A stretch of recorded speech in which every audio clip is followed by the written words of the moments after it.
शिक्षक और health and wellness adviser भी हूँ। आज हम बात करेंगे कि ऑप्टिमल हेल्थ क्या है, जिसको हम आदर्श स्वास्थ्य बोलते हैं। ऑप्टिमल हेल्थ के 4 पिलर हैं, उस पर हम बात करेंगे। सबसे पहला एक्सरसाइज प्रत्येक दिन करना जरूरी है, क्योंकि यदि हम स्वस्थ रहना चाहते हैं, शरीर के वेट को बैलेंस रखना चाहते हैं, हार्ट को बढ़िया रखना चाहते हैं, इम्यून सिस्टम को बढ़िया रखना चाहते हैं, तो प्रत्येक दिन एक्सरसाइज करना होगा।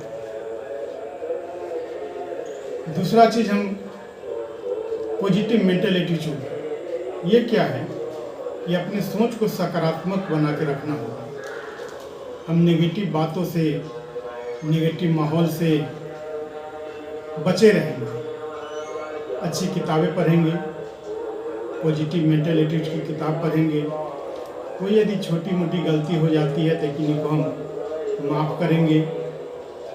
कोई यदि अच्छे काम करते हैं तो उनको धन्यवाद दें। प्रत्येक दिन कोई न कोई अच्छे काम देखिए, यदि करते हैं तो उनको धन्यवाद देने का काम कीजिए। इससे आपका पॉजिटिव मेंटल एटीट्यूड सकारात्मक बना रहेगा। तीसरा हम बात करते हैं एडिक्वेट रेस्ट, आराम, अच्छी नींद। यदि आप 7 से 8 घंटा साउंड स्लीप में, गहरी नींद में सोते हैं, इससे भी शरीर में बहुत तरह के फायदे हैं। आप जो दिन भर काम करते हैं तो उससे शरीर में जो टूट फूट सेल जो डैमेज होता है, तो जब सोते हैं तब वो रिपेयर होने का काम करता है। आप तरोताज़ा हो जाते हैं, आपका मानसिक तनाव जो होता है वो दूर होता है जब सोते हैं, तो ब्रेन हेल्थ बढ़िया रहता है और आपके शरीर में जो भी ऑर्गेन्स हैं वो तरोताज़ा होते रहते हैं। इसलिए सोना बहुत ही ज़रूरी है। चौथा पॉइंट हम बात करते हैं न्यूट्रिशियस फूड, पौष्टिक तत्व वाला भोजन खोज के खाना होगा। अब इसमें क्या है, 5-6 तरह के एलिमेंट है जिसे हम बात करते हैं। सबसे पहले कि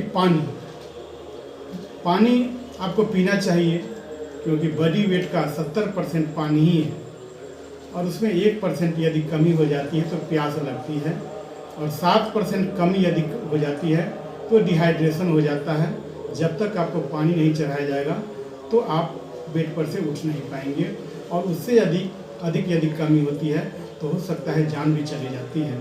तो पानी शरीर में बहुत ही ज़रूरी है, जितना ज़रूरी है प्रॉपर मात्रा में होनी ज़रूरी है। पानी का काम क्या है कि बॉडी के टेम्परेचर को मेंटेन करके रखता है, बॉडी के टॉक्सिन को बाहर करता है और ब्लड को थिन करने का काम करता है। तो पानी पीना बहुत ही ज़रूरी है। दूसरा हम बात करते हैं कार्बोहाइड्रेट अधिक मात्रा में नहीं लेनी चाहिए।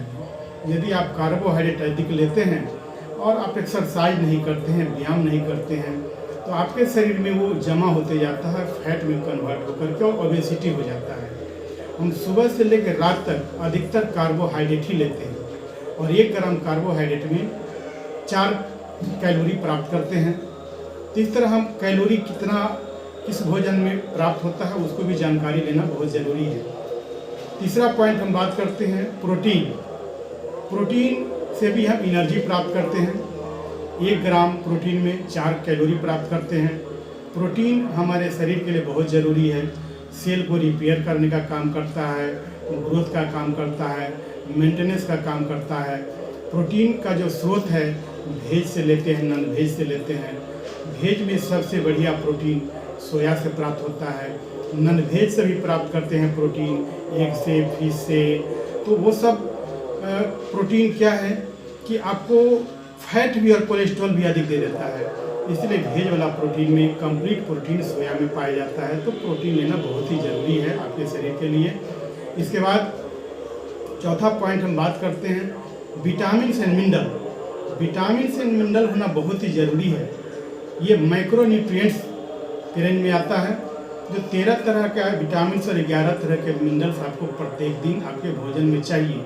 ये विटामिन मिनरल क्या करता है कि आपके ऑर्गेन को उत्प्रेरक का काम करता है, सुचारू रूप से चलाने का काम करता है, जैसे कि विटामिन ए नहीं खाए तो आँख का प्रॉब्लम हो जाएगा, विटामिन सी नहीं खाए, डी नहीं खाए, इस तरह का जो भी विटामिन मिनरल है आपके शरीर के लिए बहुत ही ज़रूरी है। पांचवा पॉइंट हम बात करते हैं कि आपके शरीर में फैट होना बहुत ज़रूरी है।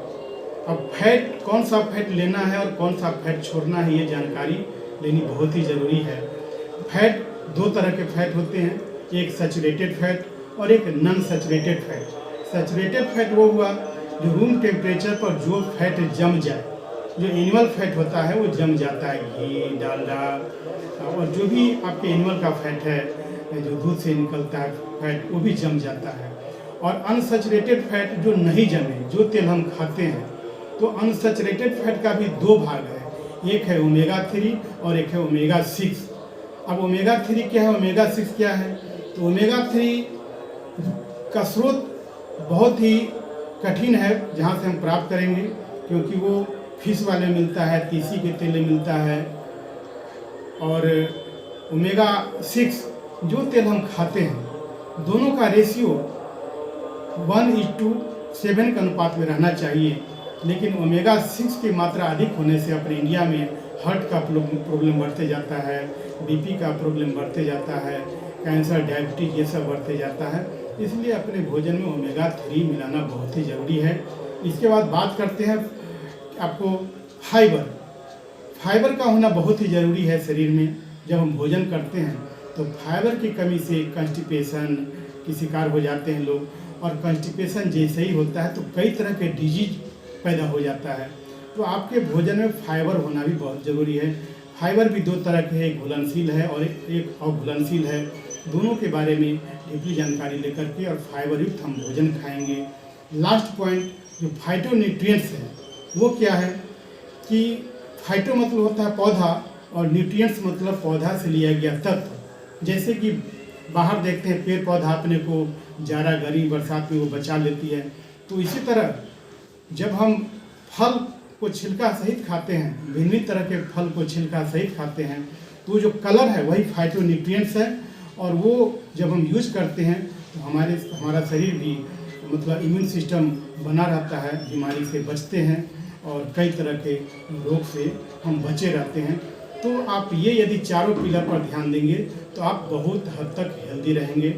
थैंक्स।